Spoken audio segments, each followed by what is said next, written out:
The door slammed shut behind me with a cold finality, the echo ricocheting off the barren walls of the room. I spun around, disbelief and fury surging through me as the metallic click of the lock sealed my fate. My father stood on the other side, his face pale but resolute. "This is for your own good, Claire," he said. "For my own good?" I shouted, slamming my fists against the door. "You locked me in here. What's wrong with you?"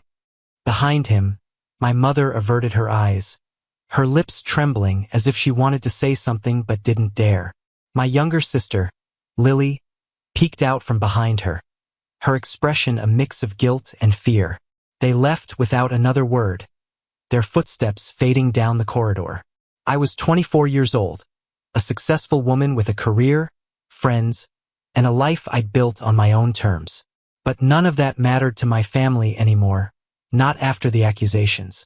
I sank to the floor, my mind racing through the events of the past week. My father's company, a tech empire he had built from nothing, had been hit by a devastating data breach. Trade secrets worth millions were leaked to competitors, and the fallout had been swift and brutal.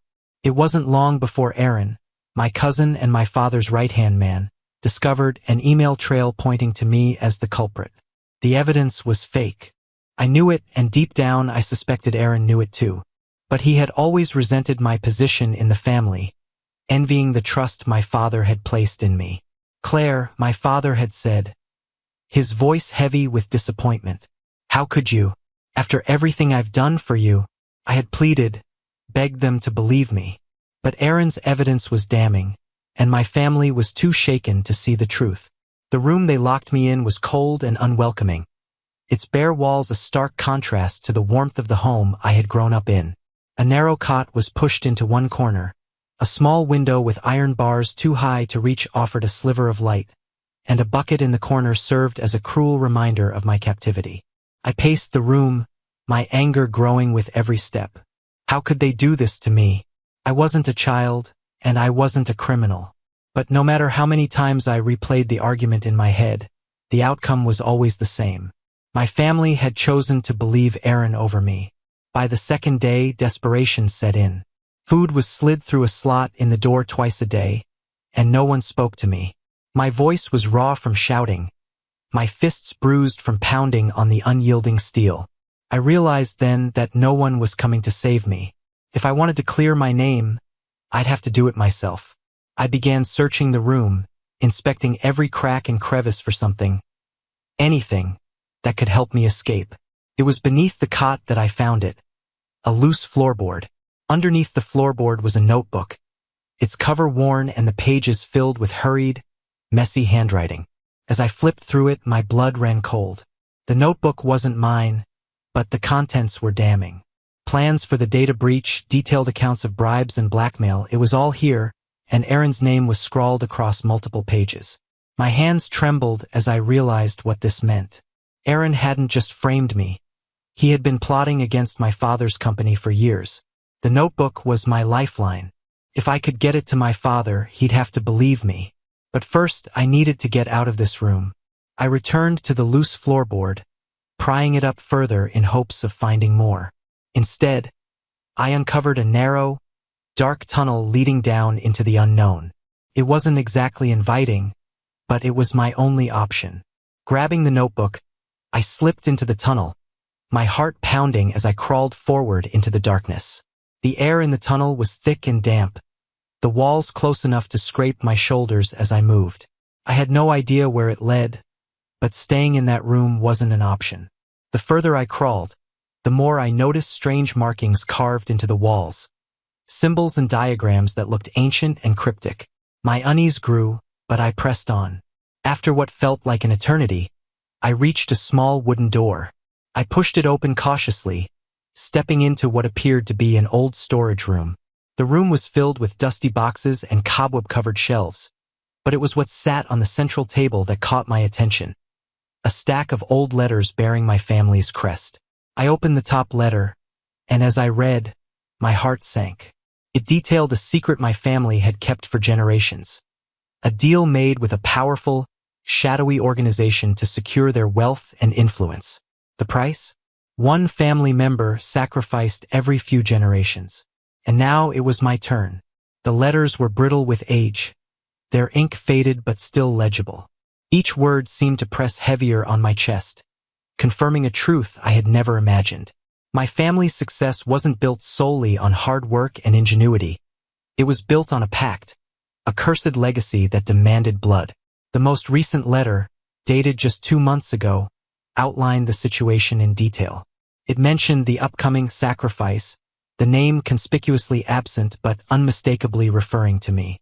My father's note at the bottom sealed my fate. We have no choice but to protect the family. Anger boiled inside me, threatening to consume every rational thought. This wasn't about Aaron's schemes or a breach of trust. My family had condemned me to this fate long before the data leak. I folded the letters and shoved them into my jacket alongside the notebook. Every instinct told me to run, but the storage room wasn't connected to the outside world. It was another layer of isolation. I began exploring the space, searching for an exit. A rusted ladder in the corner led to a trapdoor in the ceiling, faint light seeping through the cracks. My breath quickened as I climbed, hope surging with every step. The trapdoor groaned as I pushed it open, revealing a small hatch in the middle of a grassy field. I emerged into the cool night air, the vastness of the forest stretching before me. Freedom was close, but so was danger. The stillness of the forest was unnerving. Every snap of a twig, every rustle of leaves sent my heart racing. I didn't know where I was, but I couldn't afford to stay put. As I moved through the dense woods, a chilling sound reached my ears. Distant voices. They were calling my name. Aaron's men. Panic gripped me, but I forced myself to keep moving, my footsteps as quiet as possible. The forest became a maze, the shadows stretching and twisting as moonlight filtered through the trees. I heard the crack of a branch too close behind me. They were gaining on me. Just as my lungs began to burn and my legs threatened to give out, I spotted it. A cabin, half hidden by the undergrowth. Its roof sagged, and the windows were boarded up, but it was shelter. I darted inside, closing the door softly behind me. The interior was just as abandoned as it looked. Dusty furniture, peeling wallpaper, and an air of desolation. I pressed myself against the wall, clutching the notebook and letters tightly as I listened. The voices outside grew louder, closer. Spread out, one of them barked. She has to be here somewhere. I searched the cabin for anything that could help me defend myself. A rusted poker by the fireplace was the best I could find. It wasn't much, but it was better than nothing. Footsteps creaked on the porch. My breath caught as the door handle jiggled. "She's not in there," one voice said. "Check anyway," another replied. The door swung open, and a flashlight beam swept through the room. I crouched behind a broken sofa, every muscle in my body taut. The man took a step inside, his heavy boots echoing against the wooden floor. Just as the flashlight's beam passed over me, a shout from outside drew his attention. "Hey, over here!" He turned and ran out, slamming the door behind him. My heart thundered in my chest as I waited, afraid to move. After what felt like an eternity, the voices faded into the distance. I knew they'd be back. This wasn't over. As I prepared to leave the cabin, I heard a soft shuffle behind me. I spun around, poker raised, and came face to face with a man. He was older, his face weathered and lined, but his eyes were sharp and calculating. "Easy there," he said, holding up his hands. "I'm not one of them. Who are you?"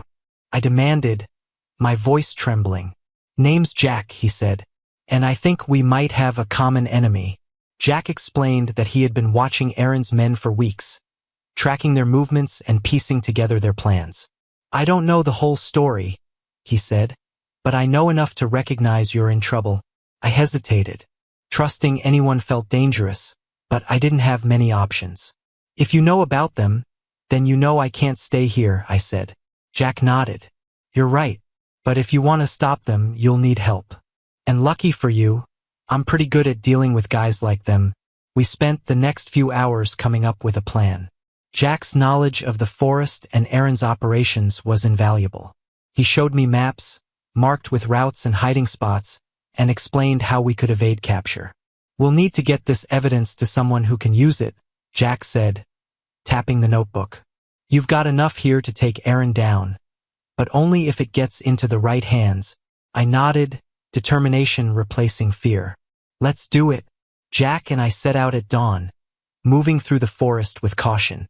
Every rustle of leaves and snap of a twig set my nerves on edge, but Jack's calm presence kept me focused.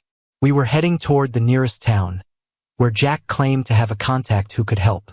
But as we neared the edge of the woods, I couldn't shake the feeling that we were being followed. Before we reached the town, Aaron's men found us. It happened fast: shouts, gunfire, and a mad dash through the trees. Jack pulled me behind a boulder, his rifle steady as he returned fire. "Stay low," he barked. I clutched the notebook tightly, my heart pounding as bullets whizzed past. This was a fight we couldn't afford to lose. The forest echoed with chaos, shouts, gunfire, and the crunch of leaves under hurried steps. I crouched behind the boulder, every breath sharp and shallow, gripping the notebook like it was my lifeline. Jack fired back with precision, his calm demeanor a sharp contrast to the mayhem around us. "Claire," he yelled over his shoulder. "We can't hold here for long. You need to run." "I'm not leaving you," I shot back, my voice shaking. "You have to," he insisted. "They're not after me. They want you and that notebook. If they get it, everything's lost." I hesitated, torn between my survival instincts and the loyalty I felt toward the man who had risked so much to help me. Jack didn't wait for my response. He reached into his jacket, pulled out a flare, and launched it high into the sky. The bright light exploded above the treetops, momentarily disorienting our pursuers. "Go now," he barked. I didn't look back. I ran blindly through the forest, branches clawing at my face and arms as I pushed through the undergrowth. The sound of gunfire faded behind me, but I knew it wouldn't take long for them to follow. The forest grew denser, the trees pressing in on all sides. My lungs burned, and my legs screamed for rest, but I couldn't stop. Not now. Not when I was so close to exposing the truth. Up ahead, I spotted a river cutting through the woods. Without hesitation, I plunged into the icy water, letting the current carry me downstream. The cold was a shock to my system, but it masked my trail and gave me a fleeting sense of safety. When I finally dragged myself onto the riverbank, shivering and exhausted, I found myself at the edge of a small farm. A weathered barn loomed in the distance, its doors slightly ajar.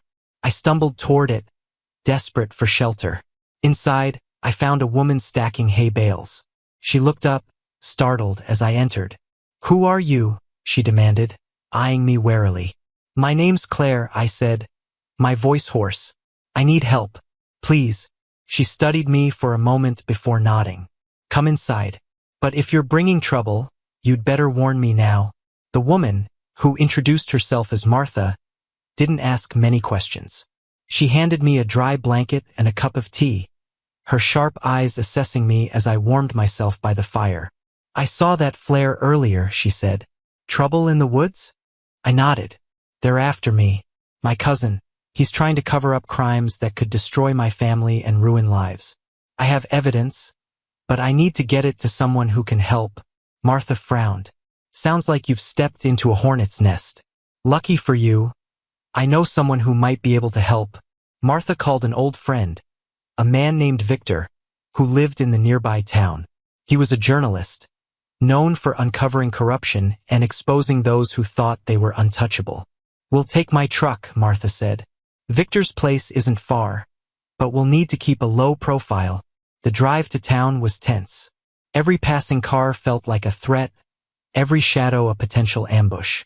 Martha's grip on the steering wheel was tight, her eyes scanning the road for signs of trouble. When we arrived at Victor's modest home, he opened the door cautiously, his face lighting up with recognition when he saw Martha. Victor listened intently as I explained everything, the accusations, the betrayal, and the contents of the notebook. When I handed it to him, his eyes widened as he flipped through the pages. This is incredible," he said, his voice tinged with disbelief. "If this is all true, Your cousin is looking at a prison sentence that will outlast his career. It is true, I said firmly, but we have to move fast. He has people everywhere. If he finds out we're here, Victor nodded. I'll start drafting the story tonight. This will hit every major outlet by morning. Just as Victor began his work, Martha's phone buzzed. She frowned as she read the message. They know you're here, she said grimly. Aaron's men are in town, asking questions. Panic surged through me, but Victor remained calm. We'll handle it. I've got a safe room in the basement. Stay there while I finish this. Martha and I descended into the dimly lit basement, the air thick with tension. The sound of tires screeching outside shattered the quiet. We heard heavy footsteps above us, voices barking orders. They're inside, Martha whispered. I clutched the notebook tightly, my mind racing for a way out.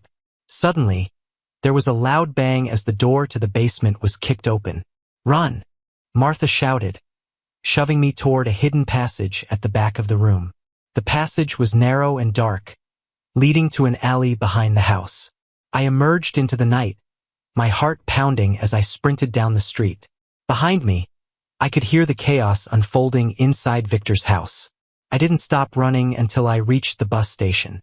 The next morning, Victor's story was everywhere. Headlines screamed Aaron's name, detailing the corruption and betrayal that had almost gone unnoticed. The notebook's evidence was undeniable, and within hours, authorities were raiding his offices. Aaron was arrested, his smug confidence replaced by fury as cameras captured his downfall. With Aaron behind bars, my name was finally cleared. My family, overwhelmed by guilt, tried to apologize, but the damage was done. I moved to a new city, determined to rebuild my life. The scars of betrayal remained, but they were a reminder of my strength. A strength no one could take from me. And for the first time in years, I felt free.